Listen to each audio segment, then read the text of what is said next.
Olá, amigos.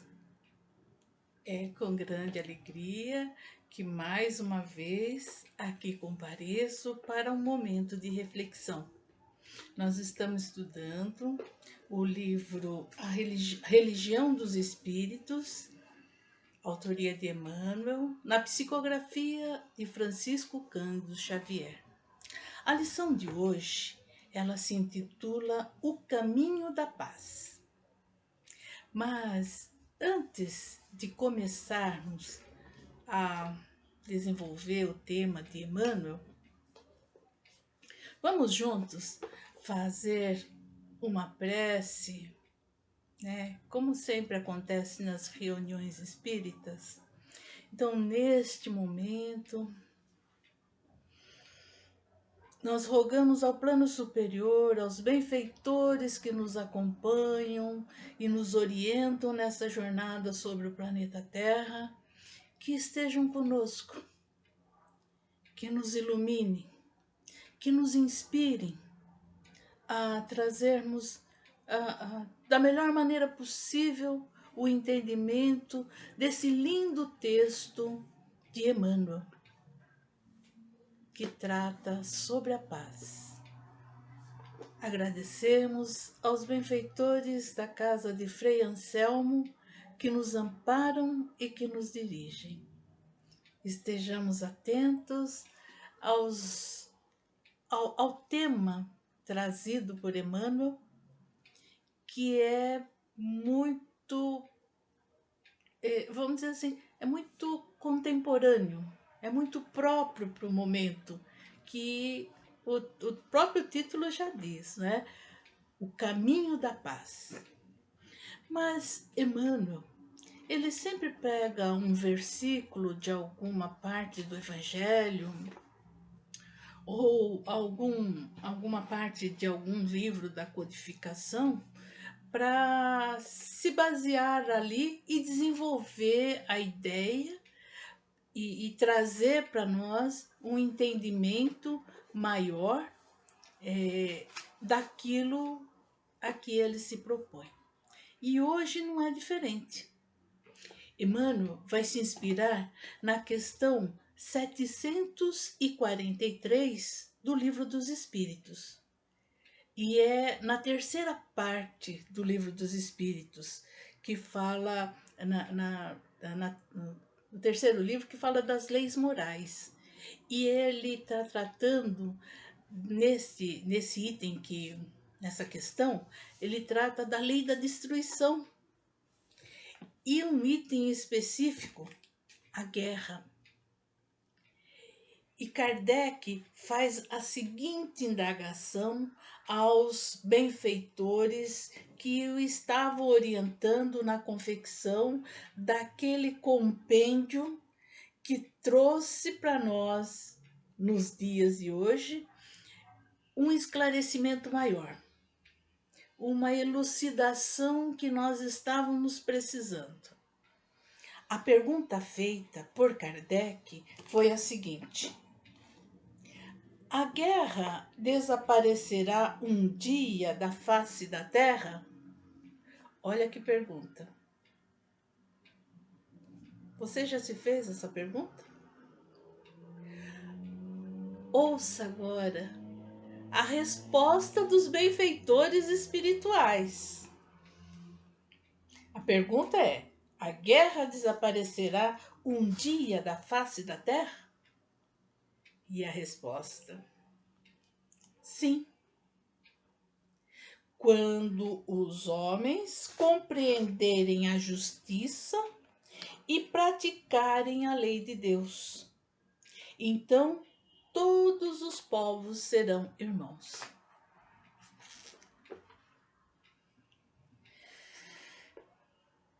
Nós ainda temos guerra, campeando pelos territórios do planeta Terra? Isso só significa uma coisa: que nós ainda não entendemos as leis de Deus. Ainda não entendemos e nem praticamos a justiça. E Emmanuel é tão assim magnânimo no texto que ele nos diz o seguinte: dos flagelos do mundo antigo, ele fala do mundo antigo, salientavam-se 10 que rebaixavam a vida humana. Primeiro, a barbárie, que perpetuava os desregramentos do instinto. Desregramento do instinto é assim, é só para a questão da sobrevivência, daquelas coisas do básico mesmo, né? Então, é assim, quero garantir essas condições básicas, que é comer, dormir e acordar no outro dia, fazer o que eu tenho que fazer, comer, dormir e levantar no outro dia, fazer o que eu tenho que fazer. É instintivo isso em nós. Mas isso significa barbárie. Não é um processo evolutivo. O segundo, a fome que atormentava o grupo tribal. Ele está falando dos tempos antigos. Então, enquanto coletores que fôssemos nos tempos antigos, né? No início da nossa civilização, o que acontecia? Quando terminava o ciclo de alimento de uma região, o que a gente fazia? A gente se mudava para outra em busca de melhores alimentos, de frutas, de caça, de pesca, de alguma coisa que pudesse trazer a nossa subsistência. Então era uma preocupação constante para esses grupos satisfazer a necessidade básica, que é de se alimentar no físico. Terceira, a peste que dizimava populações. Então, qualquer situação diferente que afetasse o nosso corpo, né, dada a não conhecimento das coisas, o que acontecia? A gente deteriorava e se morriam feito moscas, como a gente diz, né? Caiu o pessoal feito mosca. Basta lembrar, assim, a peste negra, a gripe espanhola, tempos mais antigos do que os de hoje. Quarto, o primitivismo que irmanava o engenho do homem e a habilidade do castor. Quer dizer, a forma tão primitiva que nós tínhamos de levar as coisas, de fazermos as coisas, que um castor, um ser dito irracional, construía o seu dique, né, a sua habitação, de uma forma muito melhor elaborada do que as construções dos homens. Basta ver, por exemplo, que uma oca, vamos supor, né? Eles colocam lá as armações e tal, e colocam a palha em cima da oca, né? Que é onde se protege. O castor, ele tem uma habilidade até um pouco mais, como direi, elaborada, porque ele percebe onde no rio tem um espaço que ele possa colocar ali a madeira, jogar ali os galinhos, fazer um dique, quer dizer, represar, e debaixo de toda essa situação, ele constrói uma entrada e constrói ali a sua toca. E tem a percepção do nível da água para que não atinja a toca que está sendo feita dentro do rio, utilizando aquele dique. Olha só, então o primitivismo nos deixa aquém dos irracionais. A ignorância que alentava as trevas do espírito. Por ignorarmos tantas coisas, nós nos conservávamos, né, sem perspectivas. Então, qualquer coisa diferente que acontecesse, um trovão, um raio, né, tudo isso nos assustávamos e vivíamos sobressaltados. O insulamento que favorecia as ilusões do feudalismo. de nômades que éramos em busca de alimentação e de proteção e da subsistência, começamos a formar pequenos núcleos, os feudos, as cidades pequenas, né? E nos aglomerávamos ali. Mas, olha, esse aglomerar, esse ajuntamento favorecia a ilusão de uma proteção que nós não tínhamos, porque éramos vassalos do senhor feudal. Olha a lição de história que Emmanuel está nos passando aqui. A ociosidade que caracterizava o trabalho à conta de humilhação e penitência. Um pouquinho mais já nos idos da Idade Média, por ali, existiam as cortes dos grandes nobres, né? Então, tinham os feudos, os palácios, os nobres, e os nobres não trabalhavam, porque era humilhante trabalhar.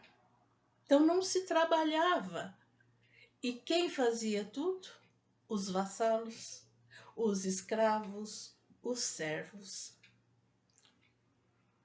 Outra coisa, o cativeiro, que vendia homens livres nos mercados da escravidão. Quantos, né? E nós, aqui no Brasil, temos exemplo disso, porque grande parte da população é formada de descendentes daqueles escravos que vieram e foram vendidos à conta de animalia para os senhores das fazendas. Mercados da escravidão. A imundície que relegava a residência terrestre ao nível dos brutos. Então, mesmo falando lá das cortes europeias, né? Eles não tinham os hábitos de higiene. E ainda continua por questões climáticas até, mas naqueles... Ele está falando, Emmanuel está falando dos tempos antigos. Naqueles tempos antigos, os salões enormes e tudo mais, mas não tinha banheiro. Não tinha, não. E já imaginou como é que era a situação? Difícil? Então, aí o que acontece? Essa questão da imundície, a gente vivia como os animais. Os animais não têm que fazer suas necessidades? Fazem onde dá, onde dá vontade, né? Então, os homens naquela época, nos tempos antigos, também era a mesma coisa. Olha, eu vou falar para vocês, ainda há regiões no Brasil, hoje, que nós não temos banheiros. Se temos, olha, são bem primitivos. E o último daquelas flagelos que Emmanuel nos diz, a guerra, que suprime a paz e justifica a crueldade e o crime entre as criaturas.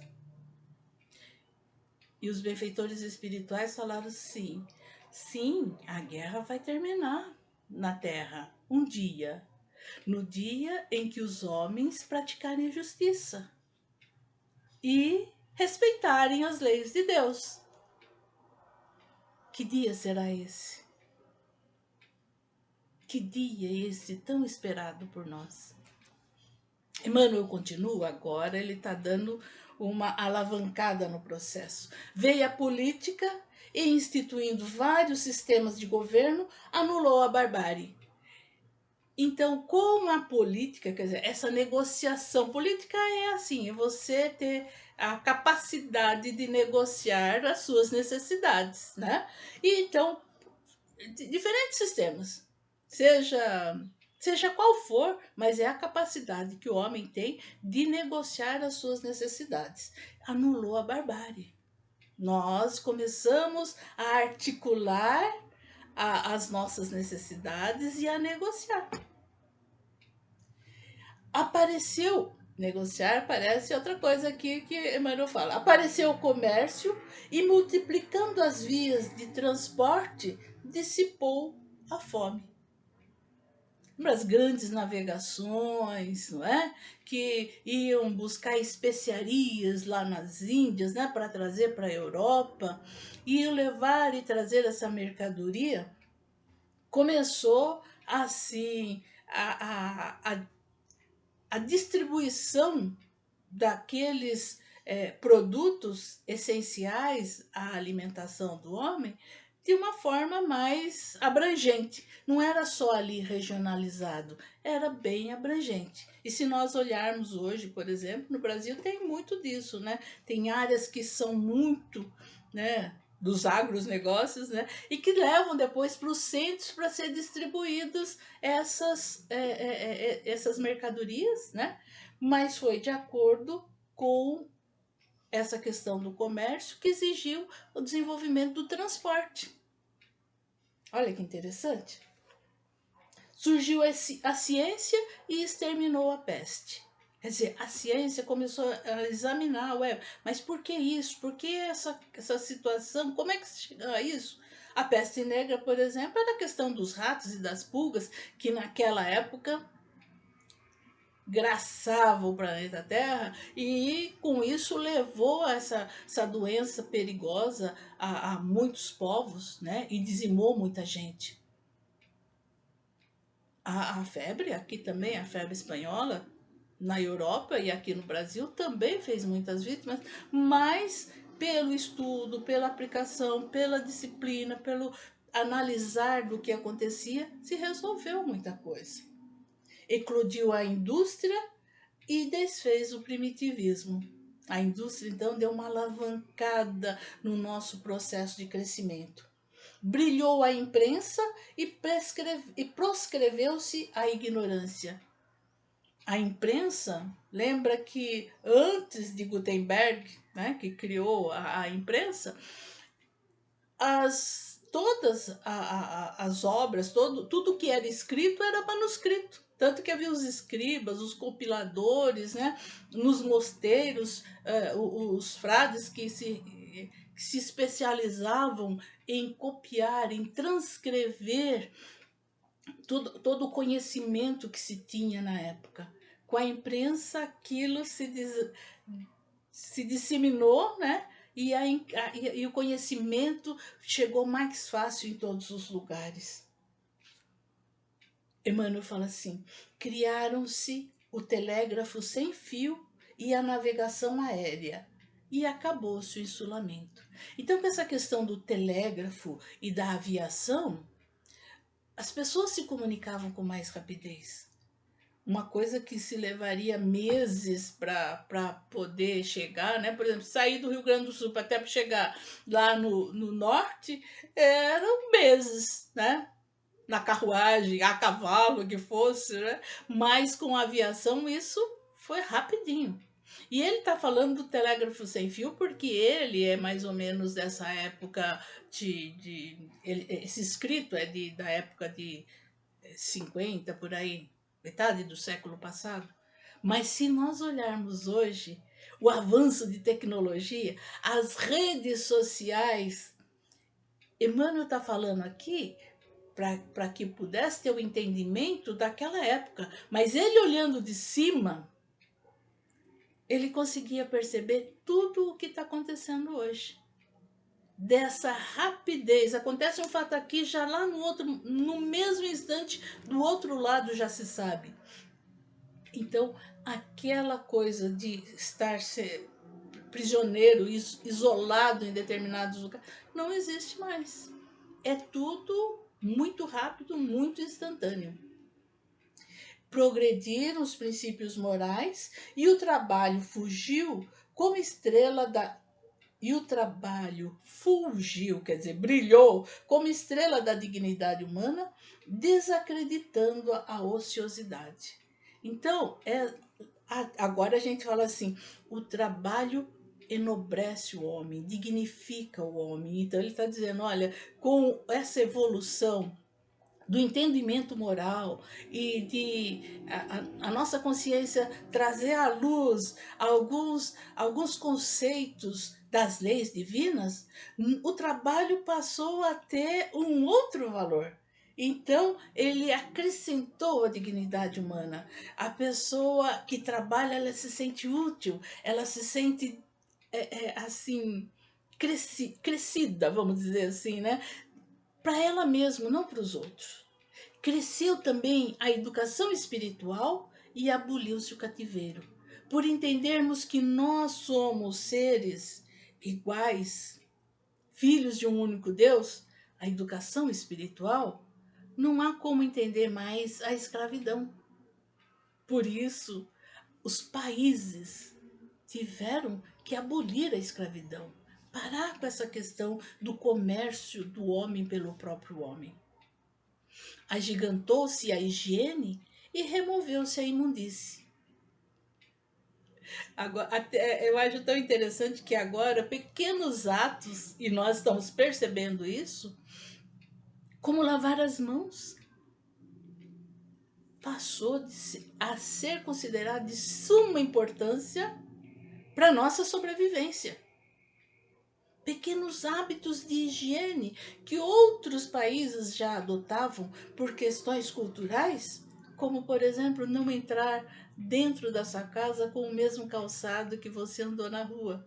Fomos obrigados a isso por questões de higiene e para salvaguardar a nossa própria vida. Mas Emmanuel, ele fala um texto que eu vou me permitir ler para vocês. Nem a política, nem o comércio, nem a ciência, nem a indústria, nem a imprensa, nem a aproximação entre os povos, nem a exaltação do trabalho, nem a evolução do direito individual e nem a higiene conseguem resolver o problema da paz. Porquanto a guerra, monstro de mil faces, que começa no egoísmo de cada um, que se corporifica na discórdia do lar e se prolonga na intolerância da fé, na vaidade da inteligência e no orgulho das raças, alimentando-se de sangue e lágrima, violência e desespero, ódio e rapina, tão cruel entre as nações supercivilizadas do século XX, quanto já o era na corte obscurantista do Ramsés II. A guerra somente desaparecerá quando o Evangelho de Jesus iluminar o coração humano, fazendo que os habitantes da terra se amem como irmãos. Voltamos àquilo que nós falamos lá no começo. E Emmanuel continua e termina o texto dele. É por isso que a doutrina espírita nos revela atualmente sob a luz da verdade, fiel ao próprio Cristo, que nos advertiu, convincente: conhecereis a verdade e a verdade vos fará livres. Então, a doutrina espírita vem nos dias de hoje porque, assim, das religiões, dos conceitos religiosos mais recentes, é o espiritismo. Vamos falar a verdade. Tem dia, mês e ano de nascimento. Se nós formos falar do cristianismo em geral ou do catolicismo que se mistura ali nas suas origens, são mais de 2021 anos. Não é? Dos Vedas, do hinduísmo, eles consideram mais de 10 mil anos. O judaísmo também, mesma conta, eu acho que de 7 ou 8 mil anos. Então, a caçulinha das religiões, das filosofias religiosas, o espiritismo, vem nos lembrar. E vem nos lembrar com palavras assim de Emmanuel, que ele foi muito doce nesse texto. Ele fez com que nós entrássemos no túnel do tempo e olhássemos o nosso caminhar para e passo desde aquelas épocas mais simples até chegarmos às épocas mais elaboradas, mostrando os flagelos e mostrando o crescimento e a evolução que tivemos enquanto humanidade. Mas as coisas acontecem e já nos disseram os benfeitores espirituais que são por causa da dureza do nosso coração. A fome acabou? Não acabou. Por quê? Pelo egoísmo. Eu garantindo o meu, o resto não importa. Nós ainda pensamos assim.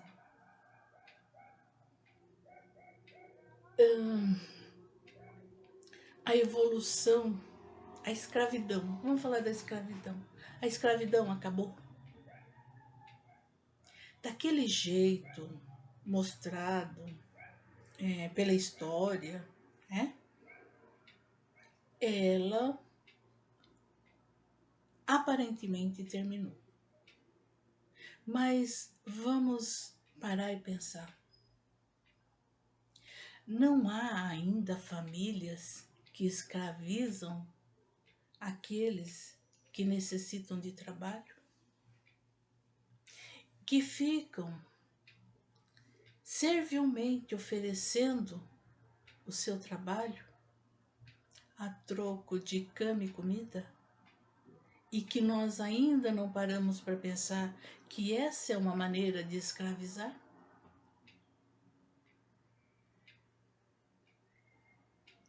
Escravizamos, às vezes, até os nossos próprios parentes. Como assim? Pela questão nossa do trabalho. Nós estamos muito envolvidos no trabalho, nós não temos tempo para nada, precisamos trabalhar para prover as nossas famílias, mas nós temos filhos, não é verdade? E quem é escravizado? Os velhos pais que estão em casa. Mas o senhor não está fazendo nada, a senhora não está fazendo nada, cuide do meu filho. E que pai, né? Que mãe, que avô e que avó vai dizer, não, eu não cuido. É uma forma de escravidão. E que é preciso trazer à tona, olhar, para poder entrar num acordo. Eles já criaram seus filhos. Não que se recusem, não se recusam não a ajudar a cuidar dos netos. Mas preste bem atenção nas limitações que eles têm. A energia de uma criança e uma energia de um idoso. Presta bem atenção. Mas a guerra, como diz Emmanuel, ela não está lá fora. Ela está aqui, dentro de nós. Na medida em que nós não ouvimos as lições passadas pelo Mestre, de acordarmos para a realidade de que somos todos irmãos e que devemos nos ajudar mutuamente. Diz o Espírito de Verdade.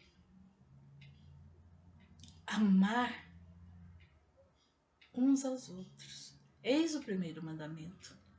Instruí-vos, eis o segundo mandamento. Porque é o que termina ali a nossa lição de hoje, dizendo, conhecereis a verdade, mas se não nos instruirmos, como conheceremos a verdade? A verdade que liberta, a verdade que eleva, a verdade que deixa brilhar a nossa luz. E essa verdade é preciso, para chegar a essa verdade, é preciso que nós nos esforcemos. O próprio Emmanuel, conversando com o Chico, em uma determinada ocasião, ele disse que havia 3 coisas para começar a trabalhar, né? Que eles precisavam 3 coisas para começar a trabalhar. E o Chico falou: qual é a primeira? Você já sabe, você já respondeu aí do outro lado, né? Disciplina. E a segunda, disciplina. E a terceira, disciplina. E assim vai. É preciso disciplina nos nossos dias. É preciso também essa disciplina regada com boa vontade. A vontade de nos melhorarmos, a vontade de nos conhecermos mais. Conhece-te a ti mesmo para poder acrescentar conhecimento, não só o conhecimento, mas além desse conhecimento, saber aplicar esse conhecimento. Aí saímos de conhecimento e passamos para a sabedoria. E é isso que nós precisamos, queridos amigos. Vamos nos esforçar e construirmos juntos o caminho da paz. O caminho da paz começa em cada um de nós, no seu coração, no meu coração, no coração de todos nós juntos. A lição de hoje é construir a paz em nós. Fazer com que este santuário, onde habita o Deus vivo, se fortaleça e em toda a sua estrutura estejam escritas em letras douradas as leis divinas. E a principal dela, da justiça, amor e caridade. É isso que nos falta hoje. E começamos agora vibrando pela paz no mundo, para que nós possamos ser mais fraternos, solidários, harmônicos e comecemos a trabalhar essa paz em nós, hoje, agora, e continuar trabalhando sempre, independente do que esteja acontecendo lá fora. Que a paz se faça em nós. Que a paz chegue aos corações que estão em sofrimento.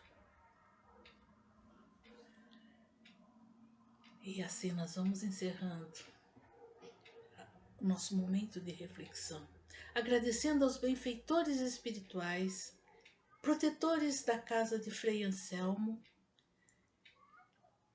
que nos fortaleçam e permaneçam conosco até o nosso próximo reencontro. Graças a Deus, graças a Jesus.